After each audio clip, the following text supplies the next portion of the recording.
নমস্কার, আমি আজকে ডিমের কারি বানাবো। ডিমের কারি বানানোর জন্য প্রথমে প্যানে করে ডিম ও আলু সেদ্ধ করতে দিয়েছিলাম। এখন ডিম আর আলু সেদ্ধ করা হয়ে গেছে। এখন আমি বাটিতে করে ওটাকে তুলে রাখবো।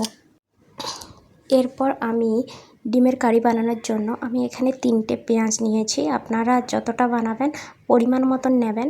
এবং আমি ভালো করে পেঁয়াজের খোসাটা উপর থেকে ছাড়িয়ে নিচ্ছি। এরপরে আমি পেঁয়াজটাকে কেটে নেব। কাটা হয়ে গেলে 3টে পেঁয়াজ আগে থেকে কাটা পেঁয়াজটাকে আমি তেলে ভাজছিলাম এবং হাফ ভাজা হয়ে গেলে সেদ্ধ করে রাখা ডিমগুলো আমি দিয়ে দিলাম পেঁয়াজের উপর। আমি একটু আজকে আলাদা ধরনের বানাবো ডিমের কারিটা। এর জন্য আমি ডিমটা একটু নাড়াচাড়া করে ভেজে নেওয়ার পরে আমি দিয়ে দিলাম আদা রসুনের পেস্ট। যেহেতু বাড়িতে আদা রসুনের পেস্ট ছিল তার জন্য পেস্ট দিয়ে দিলাম। এরপরে আমি আবার একটু নাড়াচাড়া করে টমেটো কুচি দিয়ে দিলাম পরিমাণ মতো। এরপরে আমি আর একটু নাড়াচাড়া করে নিলাম এবং পরিমাণ মতন হলুদ। তারপরে আমি দিয়ে দিলাম কাশ্মীরি লঙ্কার গুঁড়ো, একটু লঙ্কার জন্য যে যেমন খান পরিমাণ মতো লঙ্কার গুঁড়ো, লবণ এইসব দেবেন।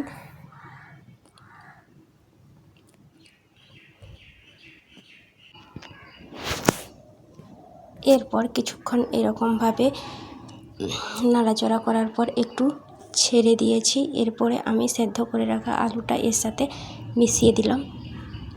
মেশানো হয়ে গেল এবং মেশানো হয়ে যাওয়ার পরে আমি একটা বাজার থেকে একটা ডিমের কারি বানানোর জন্য একটা মশলা নিয়েছিলাম। বাজারে পাওয়া যায় এবং সেটা আপনারা বাজার থেকে কিনে আনবেন এবং দিয়ে দেবেন ওই মশলাটা।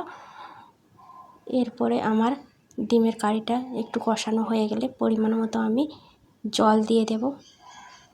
দেখুন জল দিয়ে দিলাম পরিমাণ মতন। আমার মনে হচ্ছিল যে আর একটু জল লাগতে পারে, তার জন্য আর একটু জল দিয়ে দিলাম।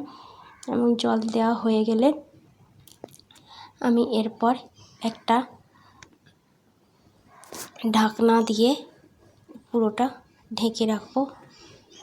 15-20 মিনিট পর আমি ঢাকনাটা খুলব।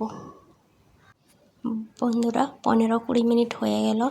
এরপর আমি দেখব কতটা পরিমাণ জলটা শুকিয়েছে। আমার হাফ শুকিয়ে গেছে। এরপর প্রায় হয়েই গেছে। এখন আমি ডিমের কারিটাকে নামিয়েই নেব এবং নামিয়ে একটা পরিবেশন করবেন। রুটির সাথে, ভাতের সাথে কেউ খেতে পারেন।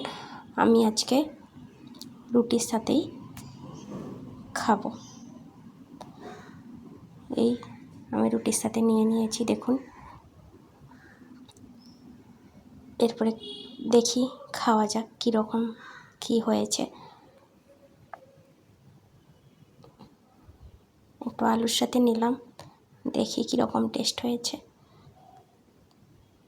দারুণ হয়েছে বন্ধুরা, প্লিজ বাড়িতে একবার ট্রাই করে দেখতে পারো।